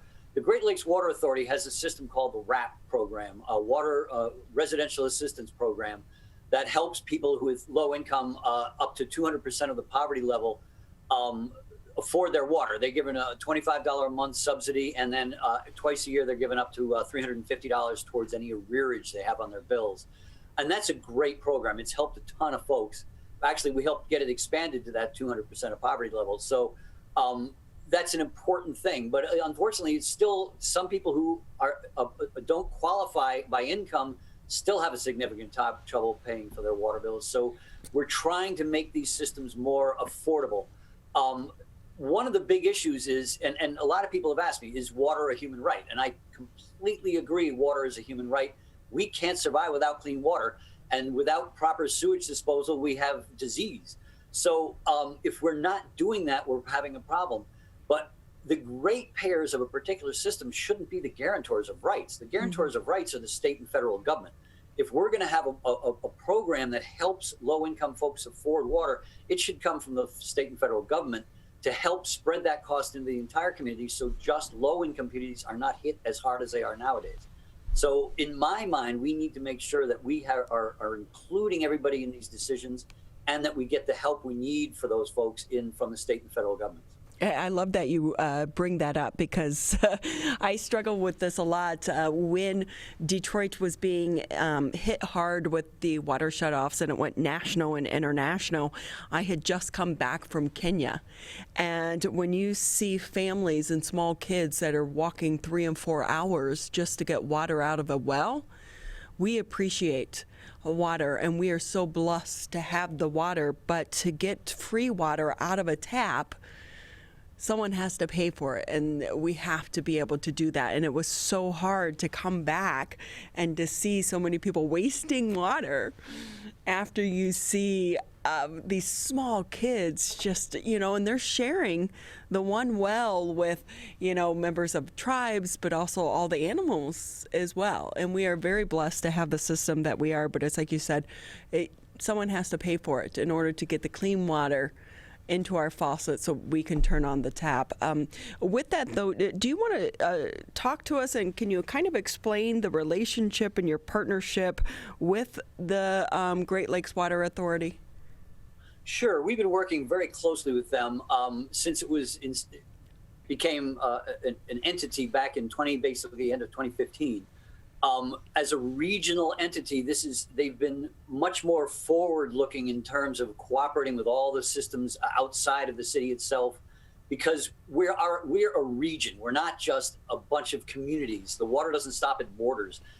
When we just finished a cooperative effort with Great Lakes Water Authority and the City of Detroit Water and Sewerage Department on a program where some of the systems, actually including Bloomfield Hills, West Bloomfield, is in the Evergreen Farmington sewage disposal system, and we were under state guidance to eliminate any remaining sewage over spills in our system, and we were looking at a very, very expensive storage system within the system.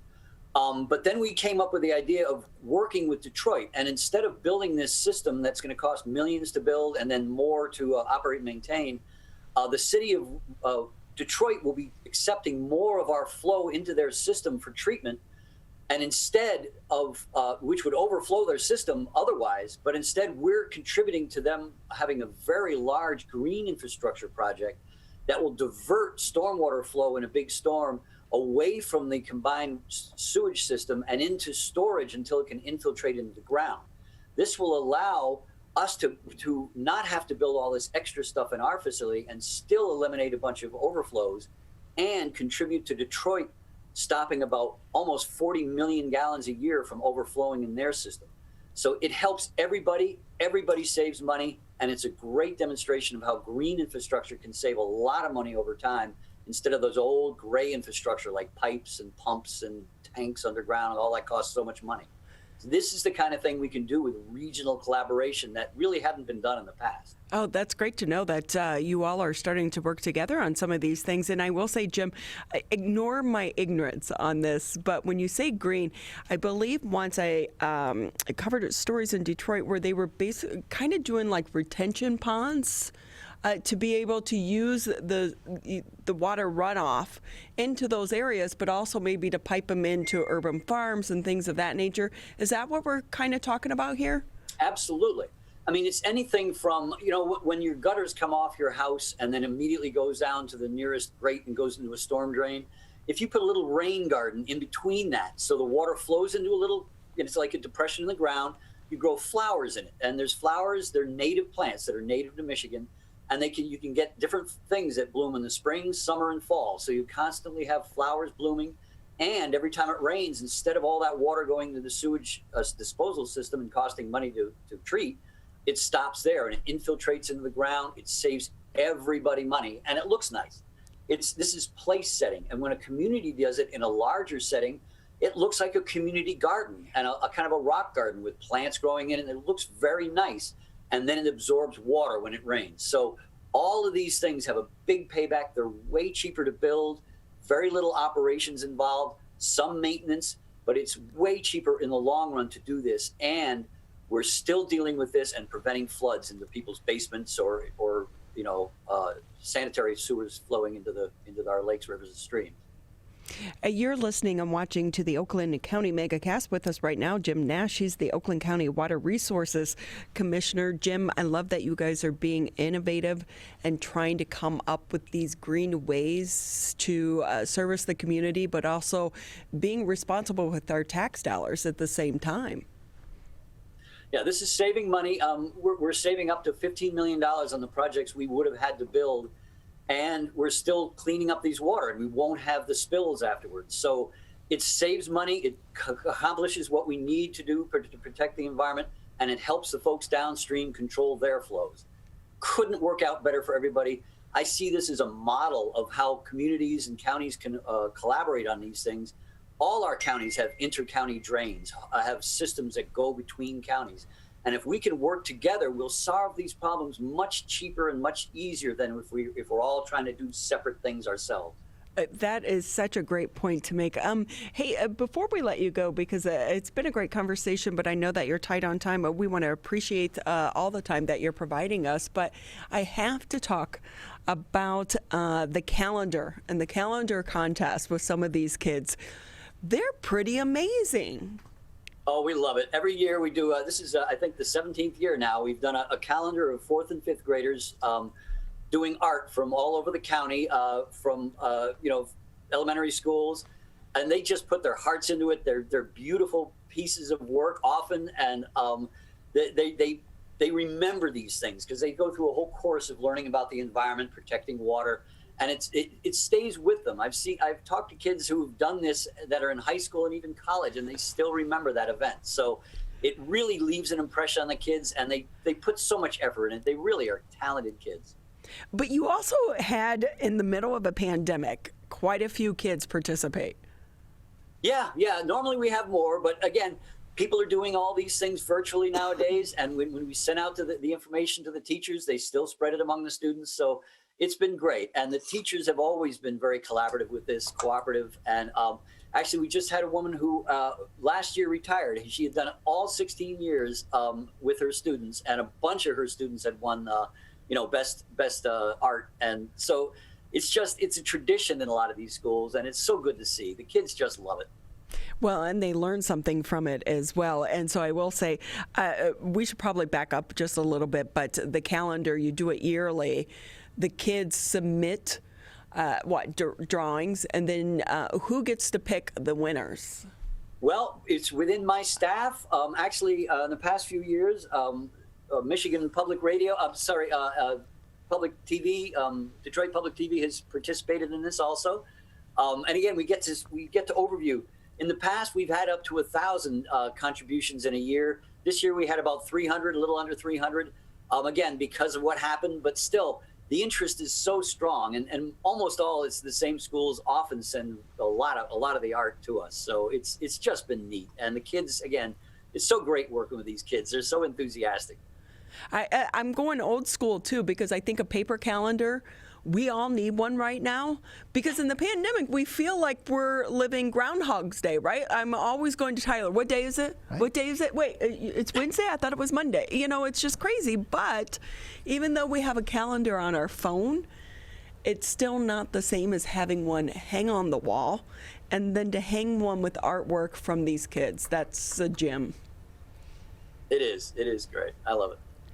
So with that, where can people find the calendar, Jim?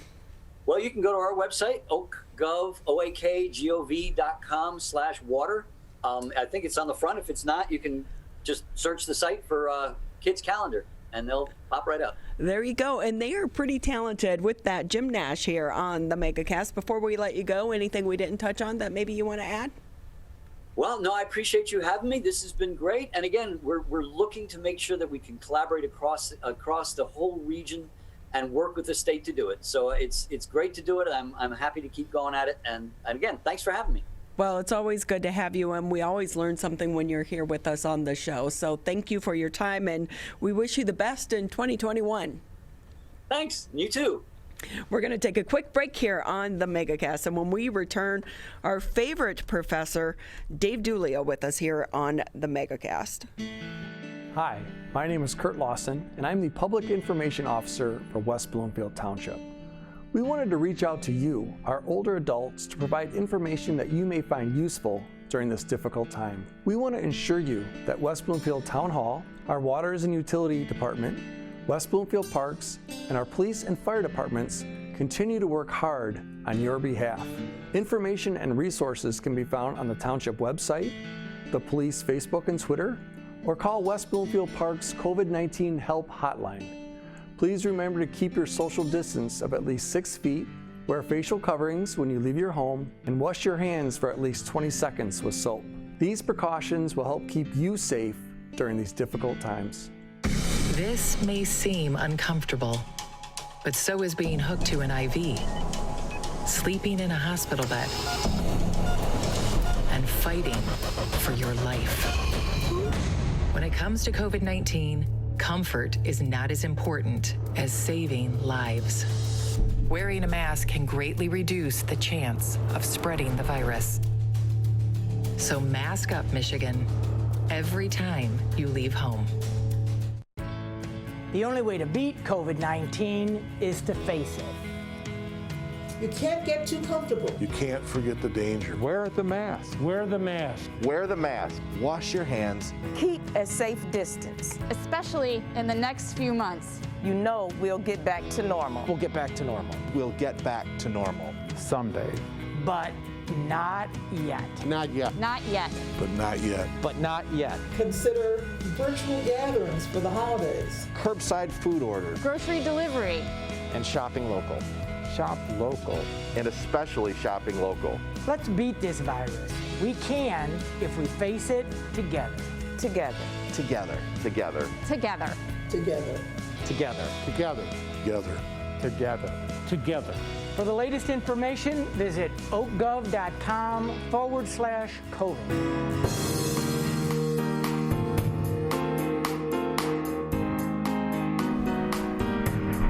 Just about 30 minutes left here in the Wednesday edition of the Megacast. I want to say thank you for tuning in. I'm Ronnie Dull, back in the studios alongside Mr. Tyler Keefe. Tyler, it's good to see you in person. Yeah, it's good to be back in the system. You know, it's a little bit of an adjustment here too. You know, you mentioned that it's different for you coming in here. You got to get back in that routine and get used to being back in the studio and get all your notes back in place.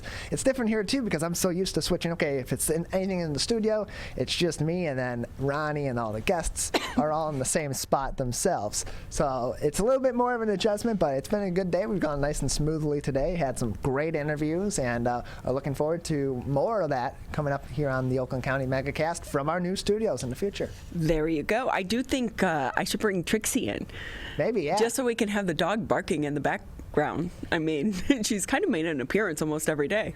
Yeah, that'd be she's become a regular correspondent on the show. She's out there like our Andy Richter. Yeah. I am a little bit worried because my husband, of course, today he goes back to work. He works Wednesday through Sundays, but I think he had a Zoom interview in the morning and then something in the afternoon. But I told him prior, we need to start getting the dog adjusted to us not being here as much, because for the most part, she's got one of her humans home with her. Now she's going to be in her apartment, as we call her crate.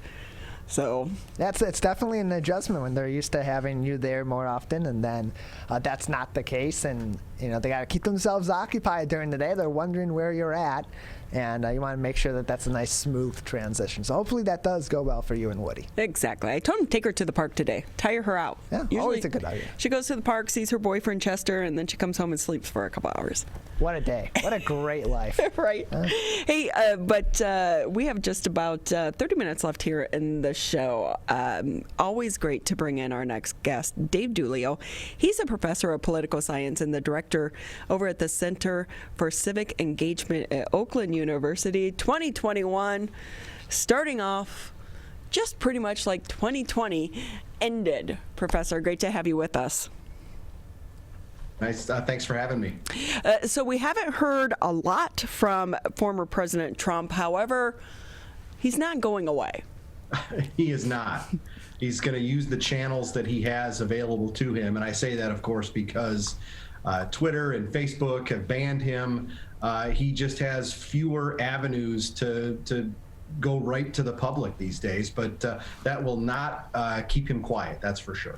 I will say, I know that our politicians are, advocate, especially the Democrats, about the impeachment trial. We all know that there were not going to be enough votes in the Senate to convict him, and then we have to also remember it's not a court of law. So even convicted him, the word conviction, we just think of a law procedure, and that's not what happened. But we knew the Senate wasn't going to vote to impeach him. So it's kind of like, are we wasting time and money when we should be focused on other things?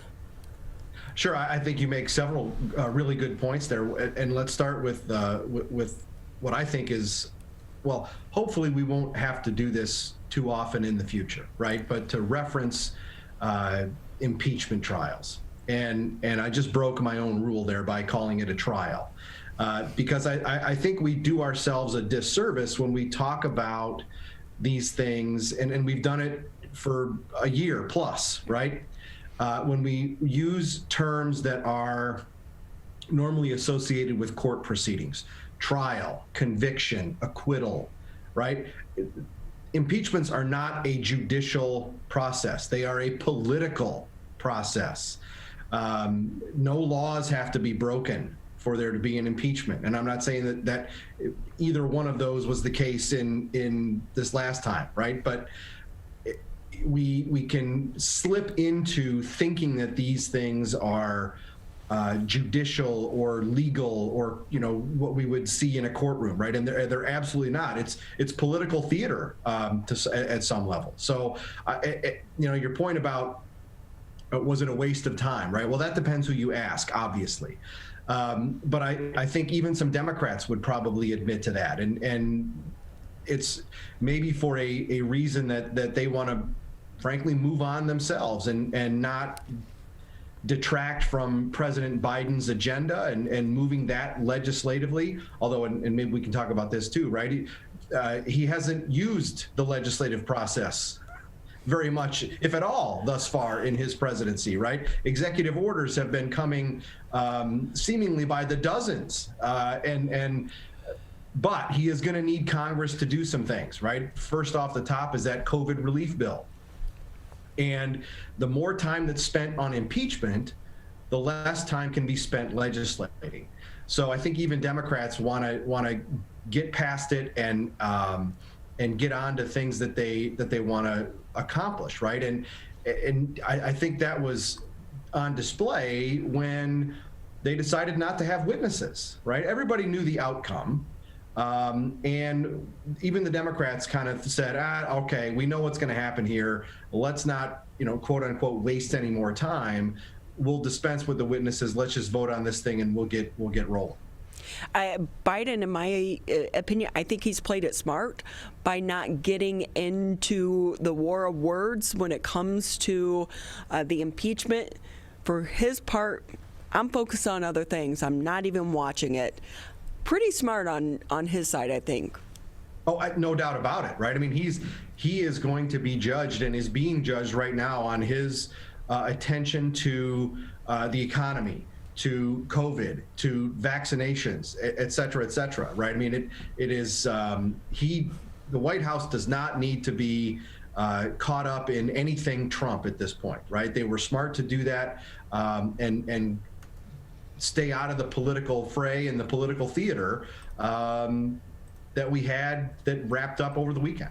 Yeah, I think Biden's soundbite was even just that. I'm tired of talking about Trump. Yep. So, hey, with that, he is going out right now, and it is now time to sell this, huge COVID relief bill. And he's really, one of the first places he'll be kicking it off here in the state of Michigan over at the Pfizer plant on the western part of the state.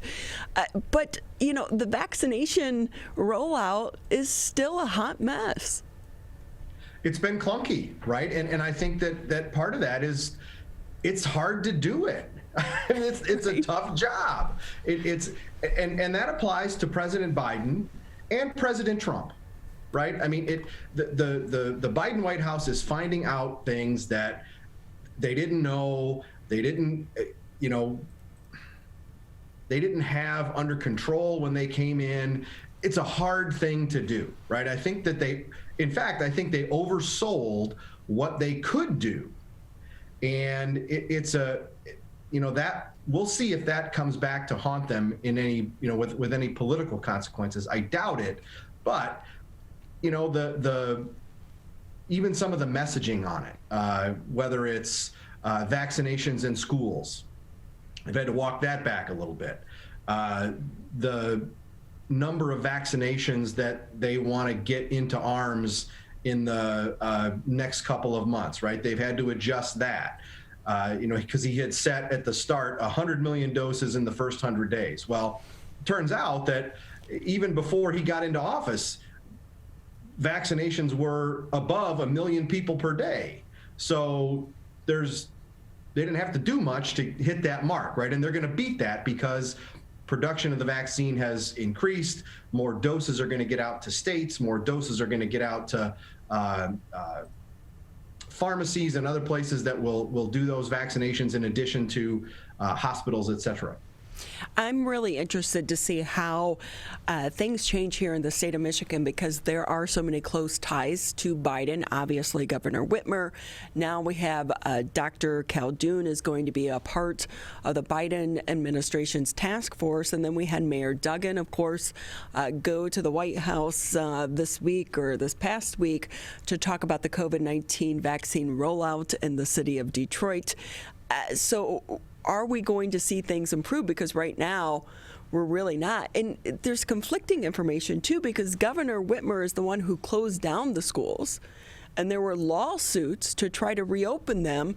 And then, just like that, once Biden gets elected, reopen all the schools. So I think people at this point in time are really starting to say, okay, maybe politics really are at play here. Politics is everywhere. I think if we assume that, we won't be disappointed. Right. So, oh my God, you need to make that into a shirt. Yes. I cannot imagine that I'm the first person to say that. But if I am, I want that copyrighted, right?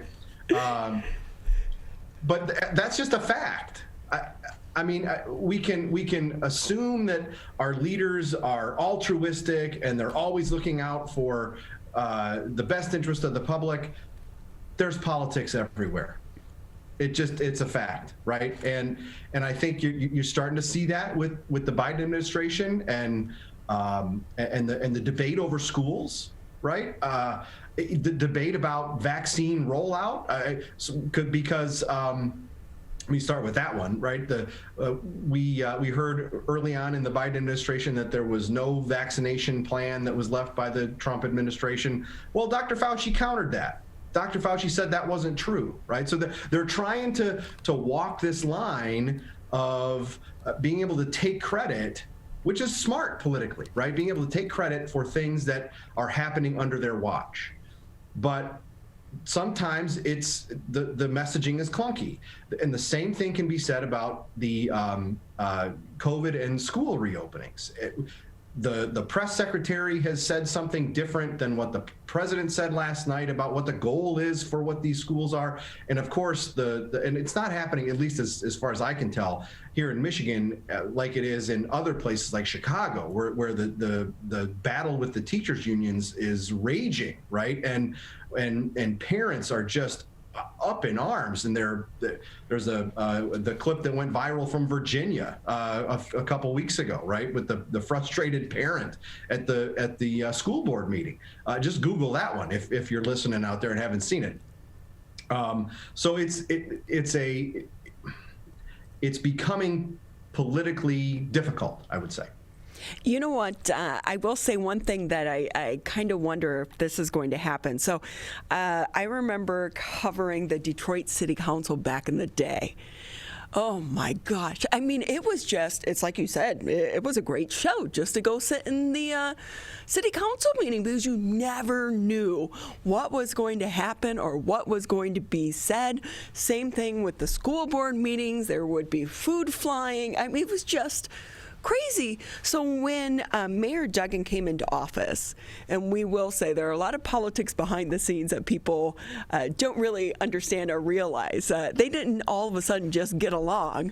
It was, get along, or you money to this project, or this project's not going to be there any longer. So they were boring to start going to. I was like, I can't even tell you today who sits on the Detroit City Council, because they're not just near as fun to watch. And I wonder if that's going to happen with our politics now without Trump in office. Well, and that I've read, and you've read the same stories that I have, right? About how we're returning to quote unquote normal, or politics is boring now. And it certainly isn't as entertaining, but it might be better. Right. You know what? At the end of the day, I was actually going to put this tweet out today, and then I was like, wouldn't it be nice if our elected leaders made their decision based on us, the taxpayers, and not their dedication to their parties? Because look what is happening to the Republicans that went against the party.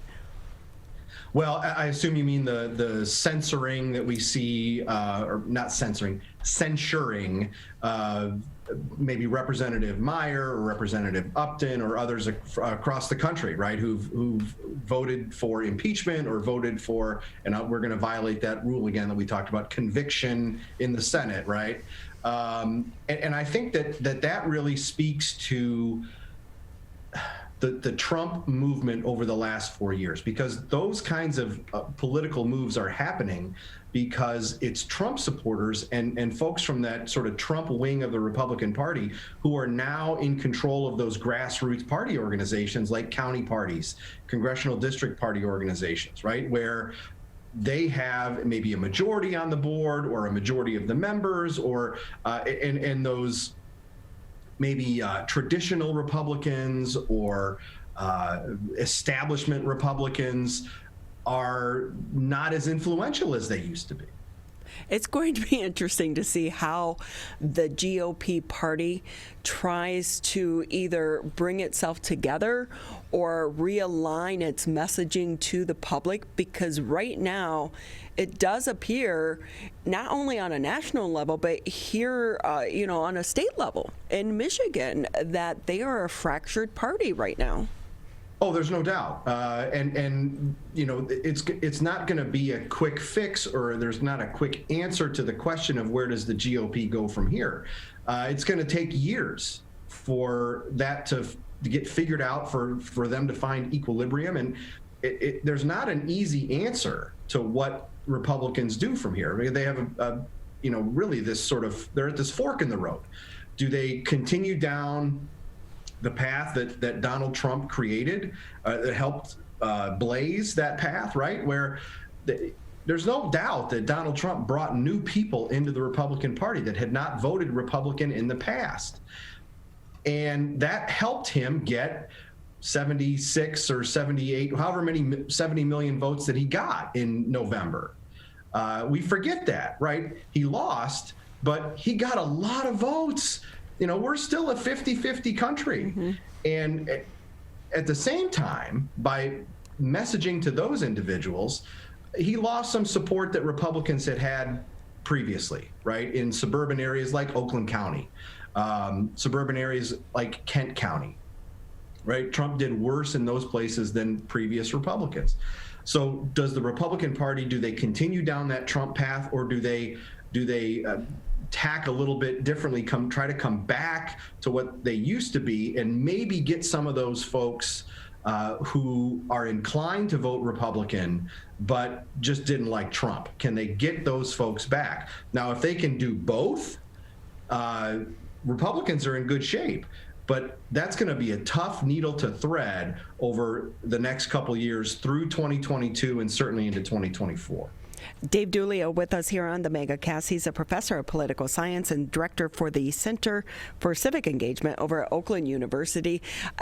You're also a professor, other than just being a regular visitor here with us on the MegaCast, and we always appreciate having you with us. But I do, what is the perspective from some of your students right now? Because it seems like it's a crazy time politically, but it's also a fascinating time to be on the sidelines and study what's happening in our politics. It is, and I think that there's more interest in American politics, more interest in political science on campus because there's been such tumult in the last 4 years. There's been new issues, new questions, different situations where we say, boy, I never thought I'd see that, right, in politics.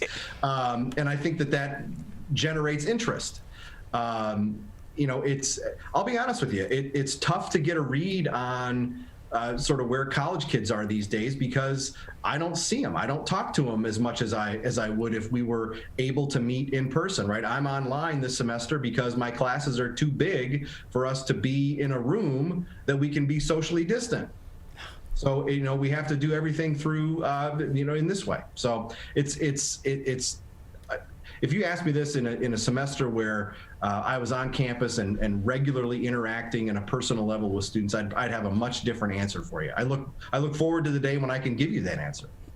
Dave Duglio joining us on the Oakland County Megacast. He is the professor of political science and director of the Center for Civic Engagement at Oakland University. And Dave, just to circle back to the rift within the Republican Party, because it has seemed throughout the Trump impeachment, the second Trump impeachment, that there was kind of wavering there from those at the top of the party, people like Mitch McConnell, people like Lindsey Graham, who were saying, yeah, we don't love what Trump did here, but we also want to have his back, but we also don't like him and don't want this to be the party, but we also don't want to lose our supporters.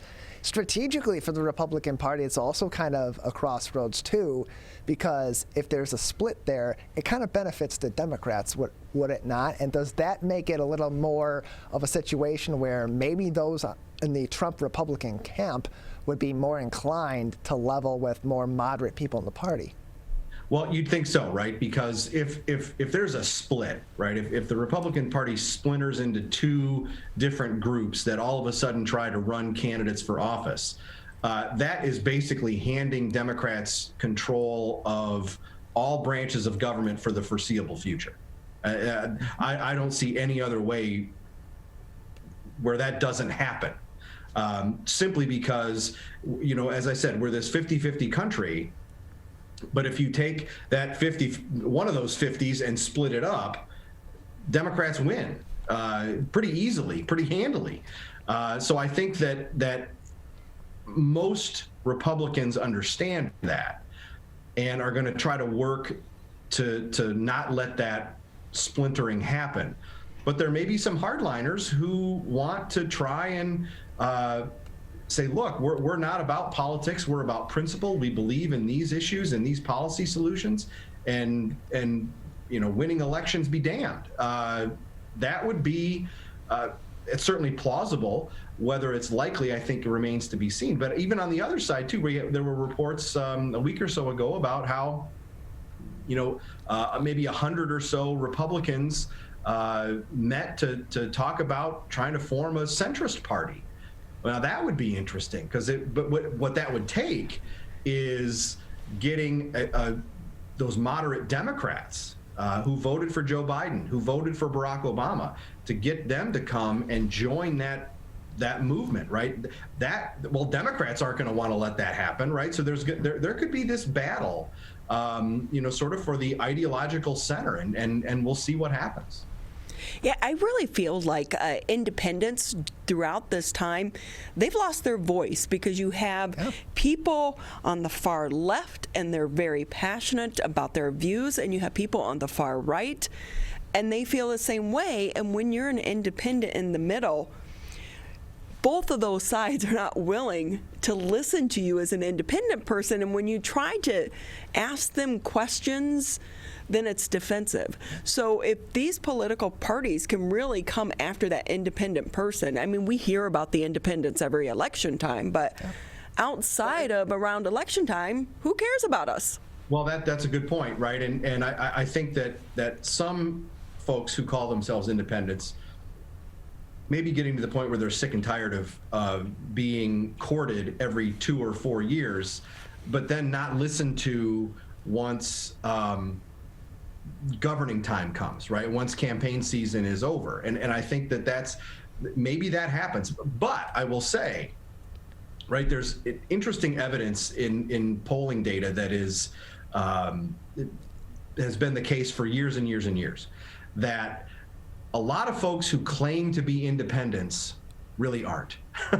We have at the end of 2020, the number of people who said that they were independents outpaced those who said that they were Democrats or Republicans. We're basically at a point now where 40% of the country claims to be independent or not affiliated with either of the two major parties. And, 25% or so say Democrat and Republican, depending on the poll you look at, right? But if we just ask those independent folks if they lean one way or the other, where the pollster would say, well, okay, you say you're independent, but if you had to say you leaned one way or the other, would you say you lean to the Democrats or lean to the Republicans?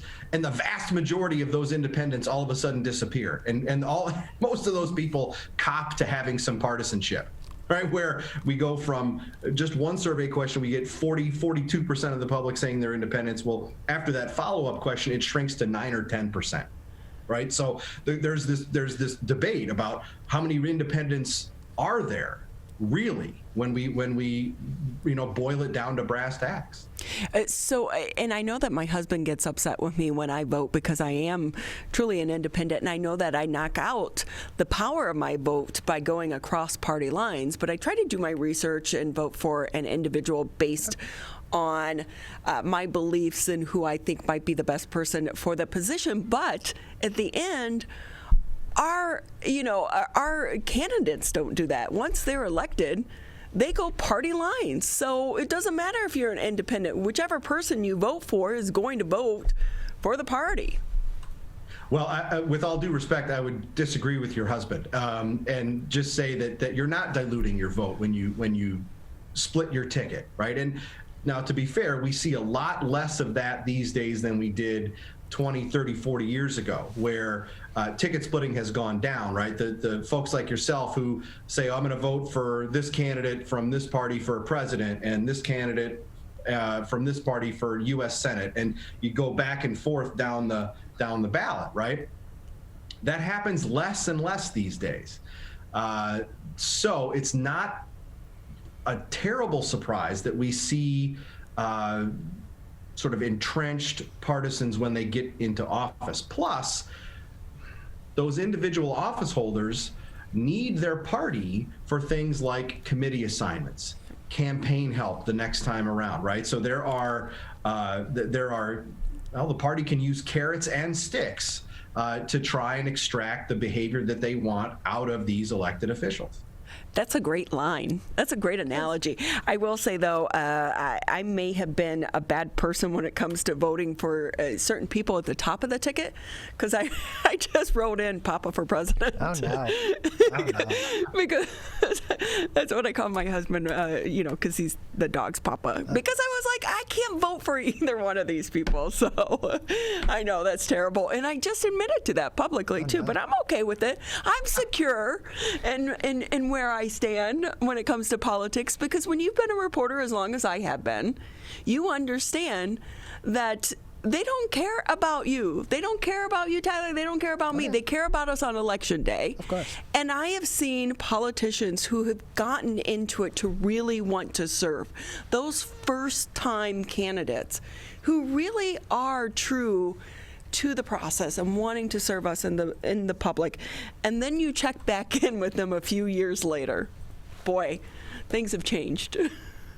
Well, and we see it on display right now with the COVID relief package that's being debated, right? And you had these 10 Republican senators who went to the White House for a meeting with the president, and they basically got shown the door, right? I mean, it was Democrats don't need those folks now. They don't need them. But if early on, if you're not going to reach across it, I guess I'd put it this way. There's not one thing that those 10 Republicans brought to the table that the White House couldn't agree with. They couldn't find one item to show some bipartisanship. What a better way to start off a presidency than by saying, look, I'm gonna agree with Susan Collins, or I'm gonna agree with Lisa Murkowski from Alaska, and say, you know what, that is a good idea.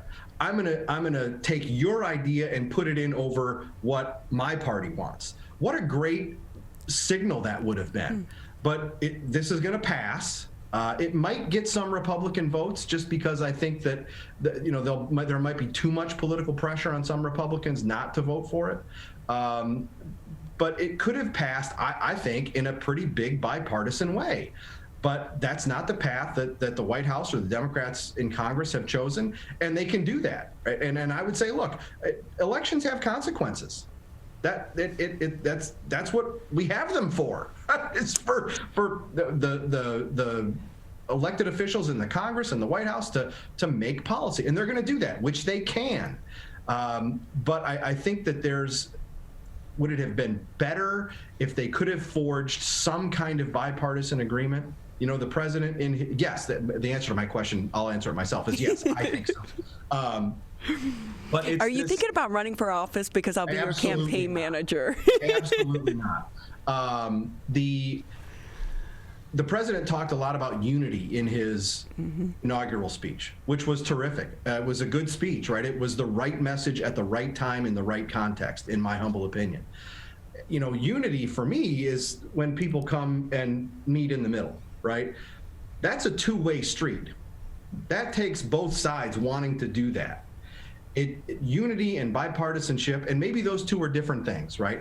It's not when one side says, all right, you got to come over this way. You got to come to me. You got to meet in the middle. Oh, if they would only learn that. Hey, just another minute or two here with you on the show. We so appreciate your time. Professor Duglio, I have to ask you, Mike Shirkey, what is this guy thinking? Is he going to survive? Oh, I think so. I think I don't think he resigns. I think, look, this is not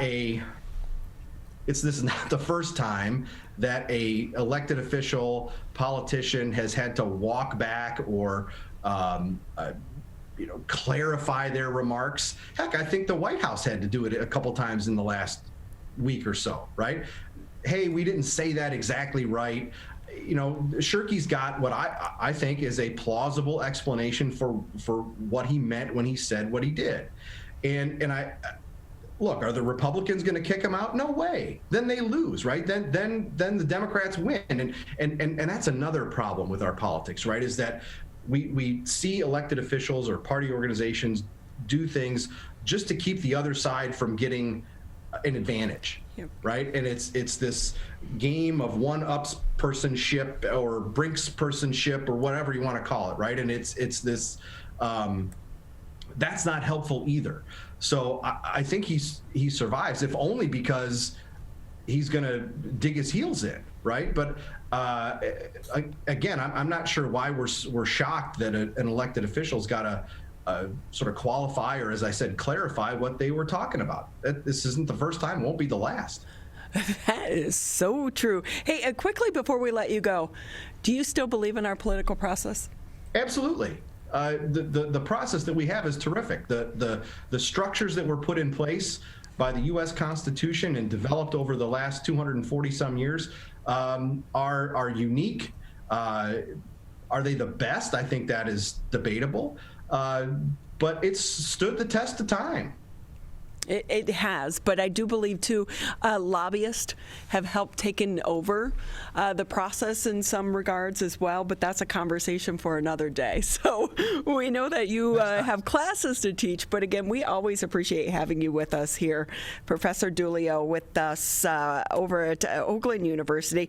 Check them out, Center for Civic Engagement, about 30 seconds left. Do you guys have anything coming up? I didn't check your page this morning. I'm sorry.